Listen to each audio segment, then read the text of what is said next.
Well, hello again from here inside Selhurst Park, where I'm going to start, bizarrely or not, you may be amazed by this, on a positive in a negative sort of way. Tonight in isolation, no escaping it. It's a bad night for Newcastle, it's a bad night in the context of their season.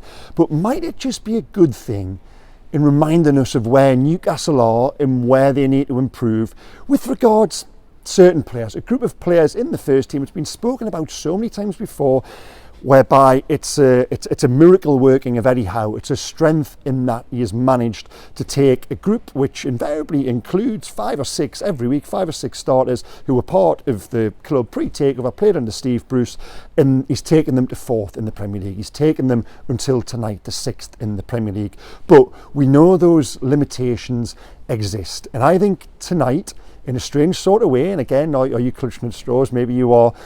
Tonight was a positive because it just served, and I used that word already, as a reminder of how far Newcastle have to go to be that team who routinely and regularly finishes in the top 4, who can go one step further, where this ownership wants to take them, and that is challenging for titles, challenging for trophies. Because for me, there tonight, the team is carrying too many in terms of just that fundamental basic level of ability really. In the end, Newcastle had too much of the ball. I think they finished the game there with 53% possession as opposed to the first half when it felt as if Palace had so much of it. But yeah, Newcastle had too much of it. They actually are better ceding possession to the opposition for the majority and playing on the break and playing to their strengths. They try to do that tonight. Eddie has just said to us downstairs there, they try to replicate the exact game plan and strategy of what they did against Tottenham. They went in with the same personnel in the same formation, but that was absolutely unrecognisable from what we saw against Spurs, and it was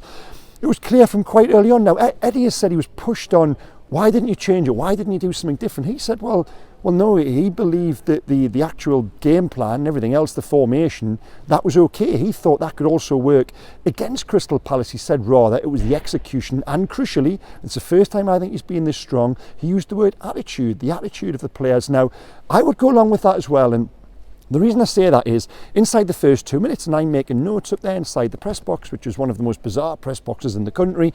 You're stuck away right in the corner. You haven't got a great view. Not having a great view wasn't the worst thing tonight. And yeah, you're sort of in this half hybrid, sort of insidey, outsidey, bed sit type thing. It's quite bizarre, but anyway, still fortunate to be here. Love the job I do. I'm not complaining.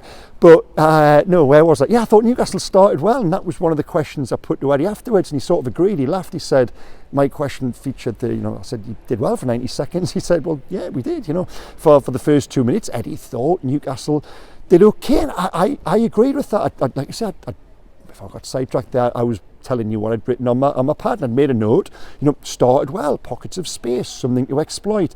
They had an opening where Sean Longstaff plays it through, and Harvey Barnes is racing away down the left. He makes a bizarre decision to back heel it. It was just poor execution, Eddie's words, and I thought, this started okay, then it descended and it unravelled really quickly. Eddie used that word, I think he said it unravelled into something very uncomfortable. Then, to take you through my notes, I'd put this just starting to scream like a home win.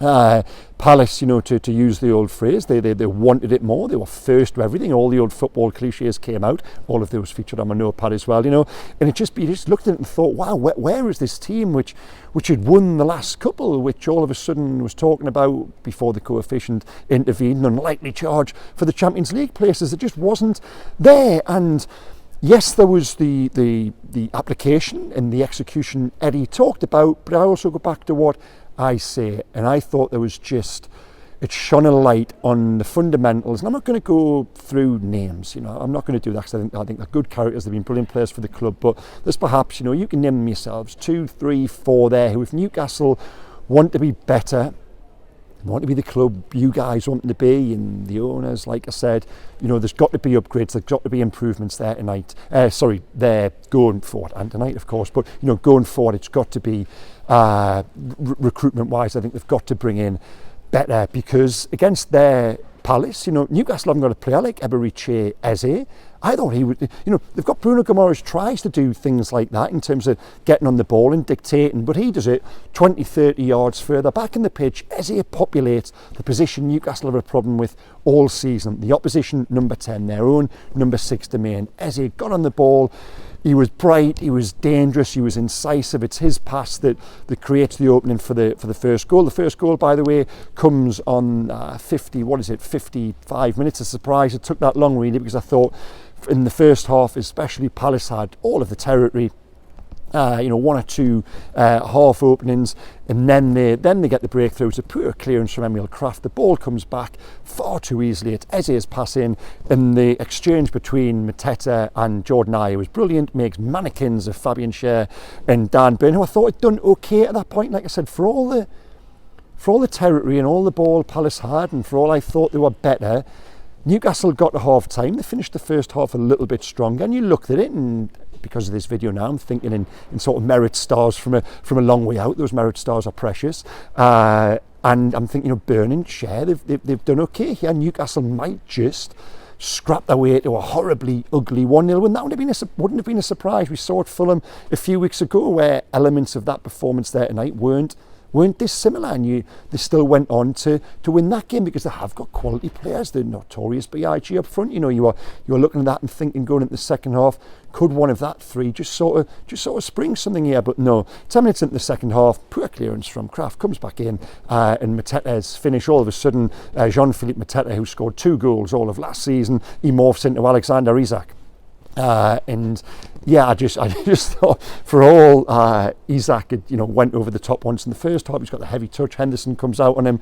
Mateta was the one here tonight. I'm going a little bit far now. Who looked like the £100 million striker linked with Arsenal. And I thought he was brilliant. Thought he was a handful. And in the end, those stars which had been tagged to the names of Burn and Schär, well, no, they were kicked into orbit by what Mateta did to them in the second half, and he gets a second goal then, a couple of minutes from time, and at that point I'm writing my match report. I'll be honest, even though this is the Newcastle channel, if Newcastle equalised then at the very end there when they got that penalty, and I'm trying not to let this sway my thinking. I didn't want it to be a penalty, really. I shouldn't say that on this channel because it would have meant ripping up my match report, which had already been filed. But no, if Newcastle had deserved that, I would have had no issue with that. But the thing is, I didn't think it was a penalty, and I've posted on Twitter there afterwards, and a couple of people have come back to me and said, "Are you going to write about the referee?" And I thought, well, why? The referee wasn't the reason Newcastle got beat there tonight. Far from it. The penalty, I don't think it is a penalty. Eddie used the phrase with us afterwards there. He was baffled why his team seemed so reluctant to shoot in the area. Perhaps he was talking about that Longstaff incident. I don't know, but just more generally as well, there was a reluctance to threaten. It was bizarre. Eddie used the phrase baffled, like I said, and it wasn't until the 85th minute, an Anderson header, that Newcastle have registered an effort on target. Even then, I thought that, I didn't even realise it until afterwards. I thought the first effort on goal, the only time I looked up from my laptop there towards the end of the game when you sat down and typing, was Anthony Gordon in the 95th minute. That for me was the first time they actually really truly threatened. So no, it was poor in the, I was going to say it was poor in the final third. It was poor in the middle and poor in the back as well. It was poor from 1 to 11 and from 1 to 92. So a bad night for Newcastle. But again, perhaps just a little bit of a reality check as to where they need to go and what they need to do in the summer. Now, Eddie afterwards, I thought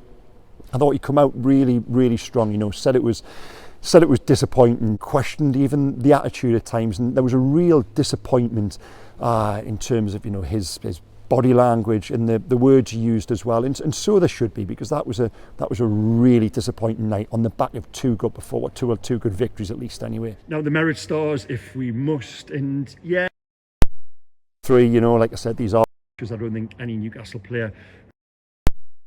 Give 2 to Bruno because at times he did try to get on the ball and make things happen. It's his pass over the top that springs Isak clear in the first half, and if Newcastle do get that opening goal, might things be different? Well, yeah, I think it would have given them the mindset. It would have snapped them out of the slumber they were in and given themselves a little bit more purpose, something to defend. And it was just strange, really, the way the whole game just sort of drifted away from them, and I'm drifting away from my merit marks here. But yeah, Bruno, 2 stars, just on account if he tried to make things happen, but it's a very loose 2 stars. And then the one, well, I thought Elliot Anderson started strongly. I thought for the first 10 minutes when Newcastle did okay, I thought Anderson was sort of showing his strength and, you know, all the qualities you've spoken about previously.